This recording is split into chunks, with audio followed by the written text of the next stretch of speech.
In a quiet cottage at the edge of a rain-damp town, nestled behind curtains heavy with midnight blue, lived Sebastian, a kind and gentle soul whose life pulsed in rhythms both familiar and faint.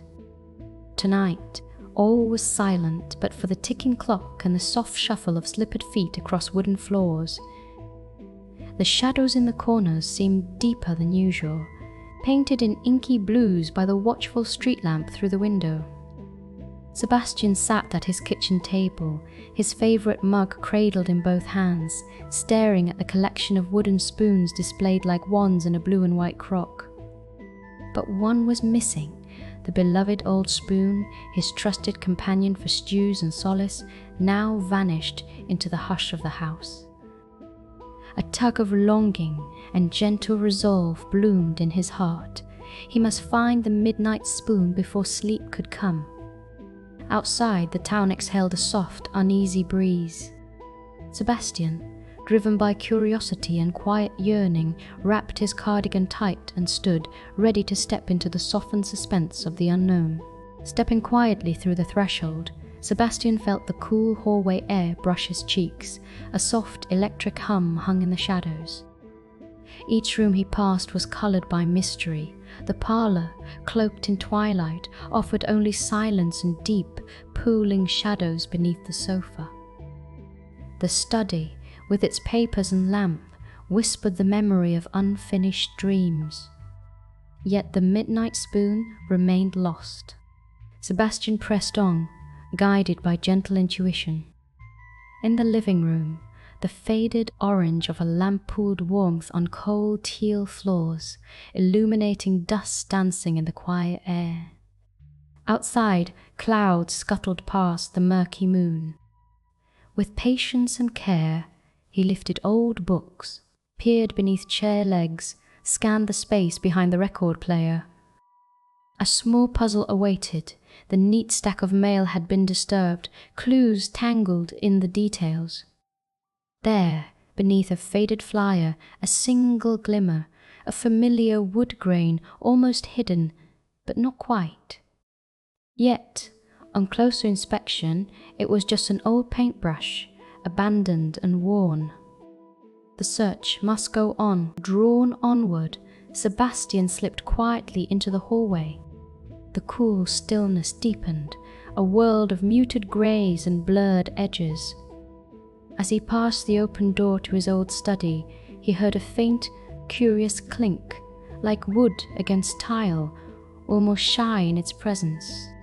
Heart beating slow and steady, he peered inside. The room felt changed tonight, every book, spine and shadow holding gentle secrets. Among the towering stacks, Sebastian noticed a strip of soft light, a distant memory of safety, filtering beneath the closet door. With a breath that trembled at the edges, he turned the handle. There, among winter boots and forgotten wool scarves, crouched an old orange cat, the only companion to this search, whose golden eyes watched with silent understanding. Between the cat's paws, playfully pinned, was a wooden spoon, not quite the midnight spoon, but a sibling from the crock, worn smooth by other meals. The cat purred, returning the spoon with a delicate nudge. A small, comforting victory. Sebastian paused, stroked the cat, shared a moment of quiet connection and pressed on, still seeking what was truly lost. Outside, the rain eased, pattering lightly along the windows. With hope revived by a companion's small kindness, Sebastian retraced his steps. In the kitchen once more, he paused, surveying the space with new eyes. Lamps cast their long, lingering shadows across the counter. The hush invited observation, not haste. He remembered, sometimes what we seek hides not from us, but in plain sight, waiting to be noticed with gentleness. A glint beneath the slow drip of the sink caught his gaze. Sebastian knelt and, with careful fingers, reached behind the bin. There, Against the chill tiles lay the midnight spoon, it is wood darkened by time but unbowed, resting patiently in shadow's cradle. Relief washed softly through him, gentle as a lullaby. Clutching the spoon, he rested back on his heels, eyes stinging with the quiet ache of memory and gratitude.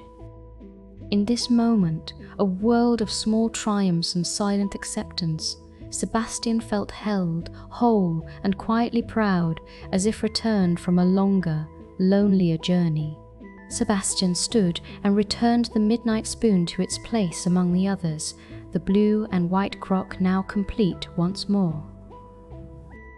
The house felt lighter, the walls imbued with subtle magic. As he sipped cooling tea, the world beyond the window seemed softer, clouds parting for a glimpse of pale dawn, the street lamps glow, warming shadows that moments ago loomed. He found himself smiling, safe in the familiar embrace of home. The search left a gentle echo in his heart, a reminder that comfort can follow even the most uncertain shadow. He padded to his bedroom, the old cat softly trailing, and settled beneath cool sheets, breath finding slow, calming rhythm. As the first light tiptoed through faded curtains, Sebastian closed his eyes, heart wrapped in gratitude, letting go at last into rest. All was well, and the night, so tense with longing, now shimmered with a quiet, comforting peace.